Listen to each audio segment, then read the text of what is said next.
Up next on LionTV, we have Lion of the Week with Mason Turney, Christian Acevedo with the package on girls basketball, and me, Addie Butler, here to tell you about the crazy sports week we've had. All that and more, LionTV starts now.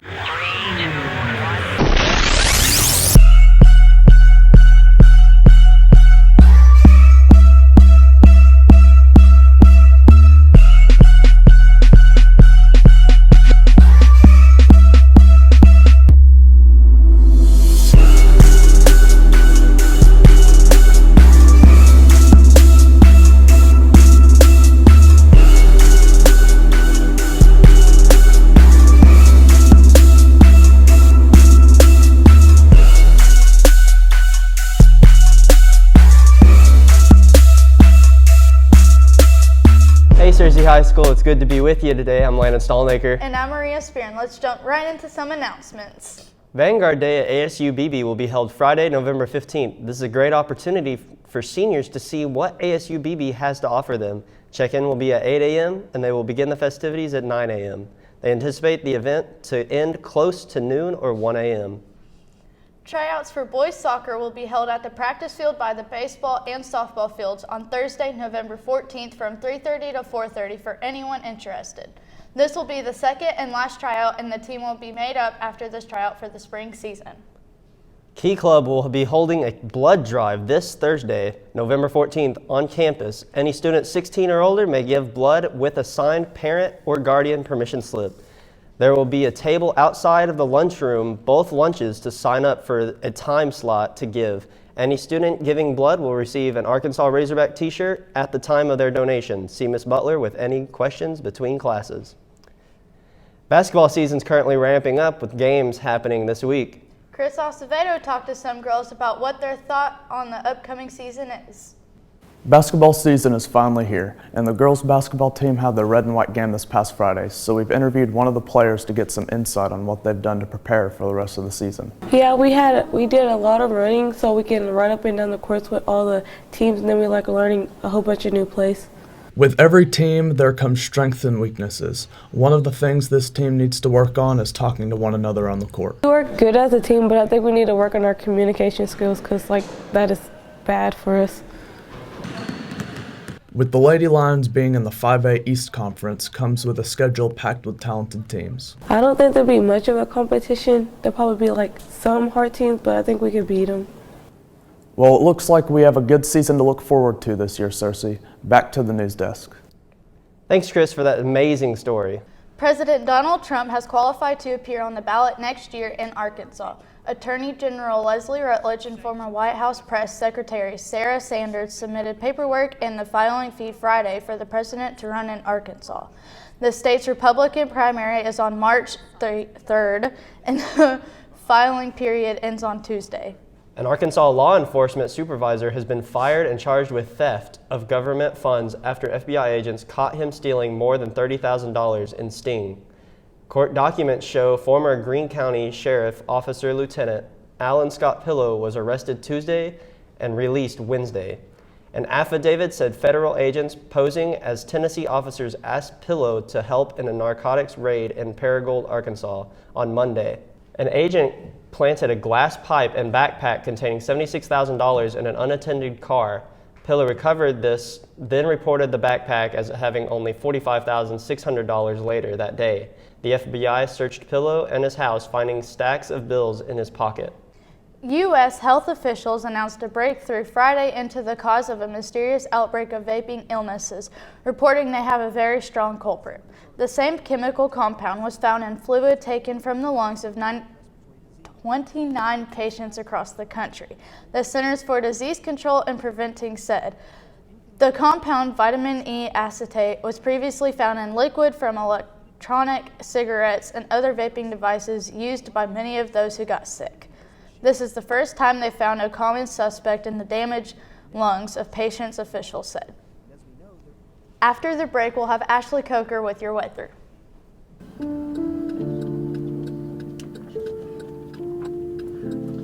I guess we need to be... That's probably all we need, I think. Hey!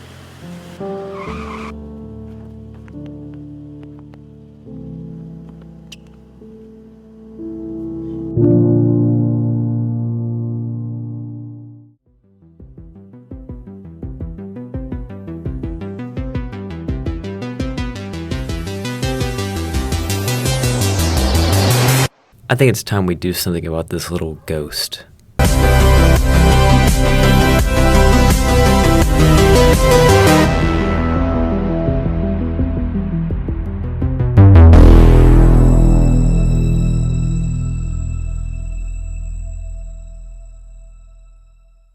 Now let's send things over to Ashley Coker with some weather updates. Good afternoon, Searcy High School. Let's take a look at your weather.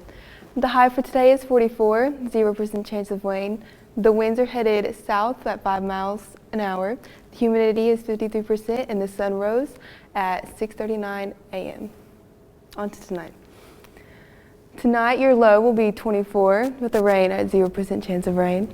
Winds are headed southwest at 2 miles per hour and humidity is at 89% and your sunset at 5:02 p.m. The last 7 days, temperatures was the high of 71 and a low of 27. The monthly average of precipitation is 5.51. The month to date is 2.69. On to the 5cast.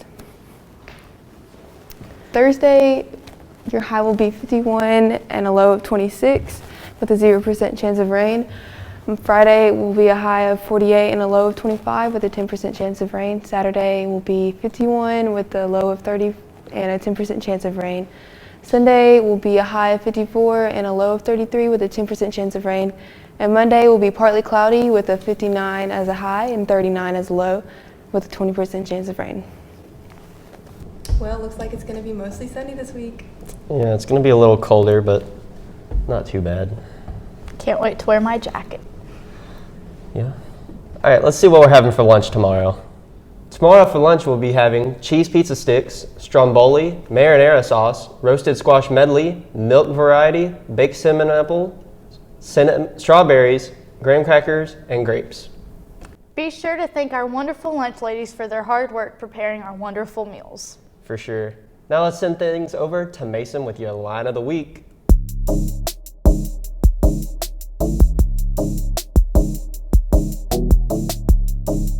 Good morning, Searcy High School. It's your boy Mason Turney with another line of the week. Chloe Long, how are you doing, Chloe? I'm good. How are you? I'm good. What are you doing right now in choir? Well, right now we're learning Christmas music for a concert and to go to the Capitol in December, so yeah. What are y'all doing to practice for these? We get in sections and we just practice with our group that we sing with. And we have ensemble practices Mondays and Thursdays. And I think the a cappella group practices on Wednesdays. So yeah, we're after school practices and all that good stuff. How do you feel about this being your last year in choir? It's kind of sad, but I'm just gonna, enjoy my last while I can and enjoy my year. How do you think this year in choir has been going for you so far? It's gone really well. I think the juniors coming up this year are going to be good seniors, and we all work well together, and our ensembles are going well, and yeah. How long have you been in choir? I think this is my 8th year. I've been in it since 5th grade, so yeah. How would you encourage others to join choir? I think people should join because it's a really cool opportunity. Even if you don't think you can sing, Miss Fudge can work with anyone, really. And there's a lot of opportunities that you can't really get in any other extracurricular that you can get in our choir. So. And how would you say that people should deal with like stage fright? Say they're scared to sing or something. How would they do that? Well, it's not something you could get over that easily, but I think realizing that other people are probably going through the exact same thing you are, it helps a lot. Is there anything that y'all do to practice to help kids with stage fright in choir? Well, I mean, we do the technique of singing to the wall and stuff like that, but also in ensembles, we only have 2 or 3 people apart. So that really helps with hearing your own voice and learning how to blend with others, but also not being afraid to sing on your own or with a small group helps. All right, and how do you feel about Miss Fudge being your choir director this year?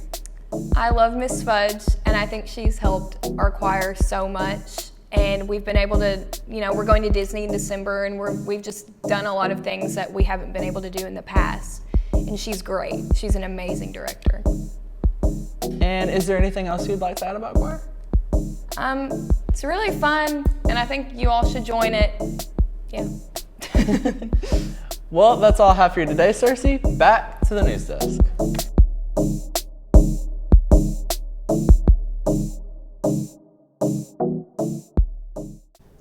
Mason. Now let's send things right over to Addie Butler to find out what's happening in the world of sports.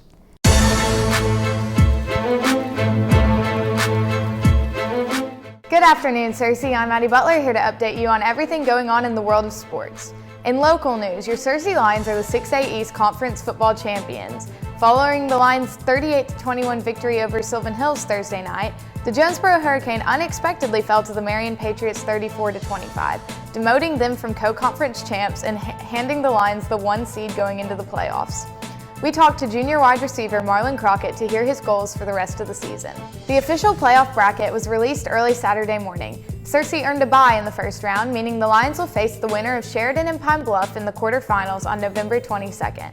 Cersei defeated both teams in the regular season, beating Sheridan 39-7 and Pine Bluff 42-6.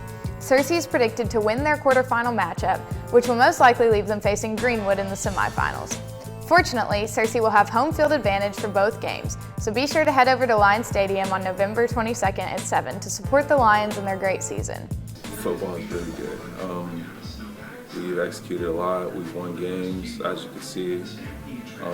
Everything's just been going together perfectly. Just going hard in practice, 100% every time. And every time you do that, you get better. That's what we preach in practice. So. In college news, this past weekend sure was eventful, especially for Razorback fans. It was officially announced Sunday morning that Arkansas's head football coach Chad Morris has been removed from the coaching staff. After delivering a record of 4-18 in the past 2 seasons and a devastating 45-19 loss to Western Kentucky Saturday, it was decided that it was time to let Morris go. Arkansas is still due 70% of Morris's initial contract, which adds up to about $10 million to be paid through 2023. Special teams coordinator Barry Lumney Jr. will be acting as the interim head coach. In more SEC news, the Crimson Tides have turned as Saturday's matchup between Alabama and LSU favored the Tigers. LSU came out victorious 46-41, ending Alabama's undefeated season. This is the first time LSU has beat Alabama in a head-to-head game since 2011. This victory gained LSU the #1 ranking by the AP Top 25. There are only 5 remaining undefeated teams heading into Week 12. One of these teams being Baylor, who battled in triple overtime against the TCU Horned Frogs. The Bears ultimately came out with a 29-23 win over TCU. Another upset game took place between Minnesota and Penn State.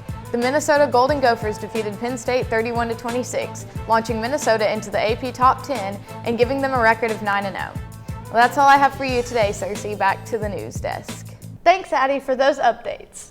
Well, that wraps up today's episode of LionTV. If you missed any episodes, be sure to go to our YouTube channel and subscribe to Cersei High LionTV. And remember to follow us on Twitter @LionTV, Instagram @CerseiLionTV, and Facebook @Cersei High LionTV. Signing off, I'm Landon Stolnaker. And I'm Maria Spear. See you on Friday.